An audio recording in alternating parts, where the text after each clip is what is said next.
Next up on WTV, Red Rhythm Officer Tryouts, Earth Month, and this week's edition of My Life As. WTV's Daily Update starts now.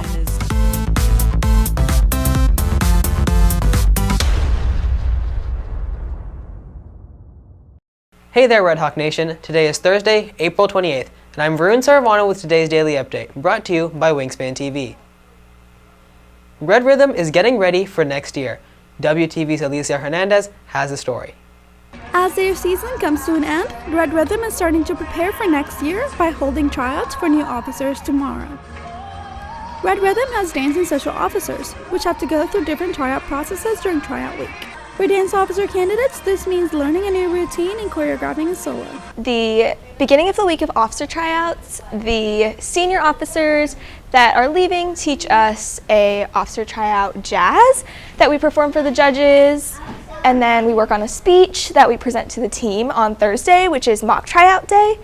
And then on the rubric, there's also a part for officer strut, which we learn and then perform on Thursday at mock tryouts and on Friday for the judges. And then there's an interview part that we have with a panel of 4 judges, and they score us on like a rubric. And then we choreograph and perform a solo. On the other hand, social officer candidates have to put together a presentation for the judges.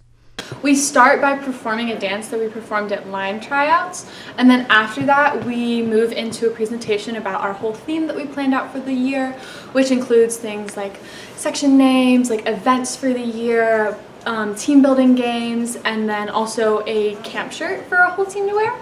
And then after that, we end with an interview with the judges, and they just ask us questions about our leadership and how we plan to work with others. And yeah, that's basically how it goes. Reporting for WTV, I'm Alicia Hernandez. Strategy can be important in society because it improves decision-making skills. And there's a club on campus that can help students work on their strategy. WTV's Akash Sharma has the details.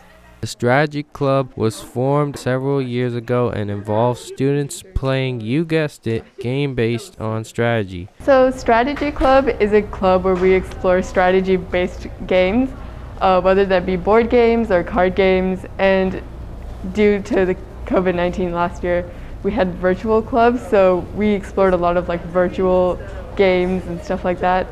So the whole point of the club is just to explore strategy, make some board games, and just have fun. Sponsoring the club for several years, science teacher Christine Rittenhouse is a fan of board games. Yeah, so I've been the sponsor for Strategy Club for several years. I am a board gamer myself when I have the time.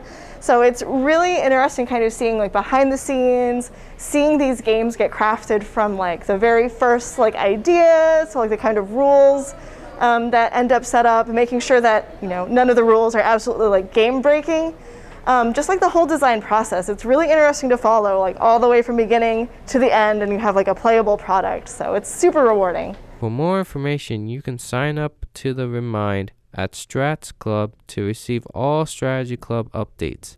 For the last week of April, WTV and Students for Environmental Action show ways to reduce your carbon footprint. Biking or walking in place of using a car is an easy way to help the environment. For many students, that's an easy change to incorporate as they get to and from school.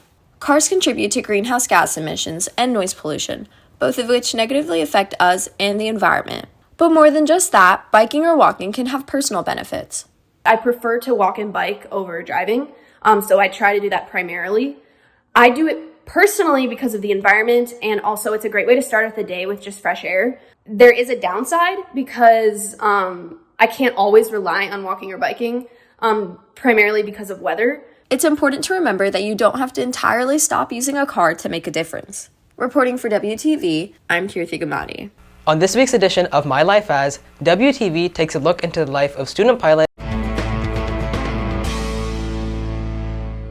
Hey Redhawks, this is Kareen. This is a typical day in my life as a student pilot. I did my first introductory flight at Rollander Aviation in Addison Airport. I flew the 1971 Piper Cherokee at 2,500 feet, and I flew across Frisco, Louisville, and Prosper. It's amazing, and I really thank the flight school for helping me doing with that. I'll be getting my licenses I'll start to do my flight training and my college this fall. It will be parallel that I could do both of them together at the same time. And I will be working on my licenses after summer, so very excited, can't wait, because a dream is always a dream, and to be a captain for a major airline is my end goal. And I am looking forward to soar up high in the skies. Go Redhawks!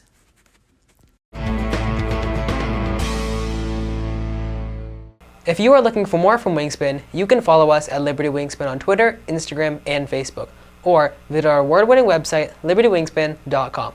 And now for today's announcements. Courtesy of SEA, here's your Earth Month fun fact. The tallest tree in the world is the Hyperion tree. It reaches heights of 380 feet, which is taller than the Statue of Liberty. To learn more about nature, join SEA with the remind code below, at LibSEA. Liberty Percussion will be hosting their annual concert tomorrow at 7 p.m. The event will feature guest artist Danny Markham, and all staff and students are invited. Purchase tickets today by scanning the QR code or going to bit.ly/LibertyDrums22. Attention students and staff, the library will be closed in May to prepare for the campus refresh. Red Hawk Volleyball Beach Volleyball Tournament is on May 14th from 6 to 10 p.m. at the beach at Craig Ranch. Visit redhawkvolleyballboosters.org to sign up. All information can be found through the link. Please have your team of 4 registered by May 9th. That's it for today's daily update. This is Varun Saravanan for Wingspan TV.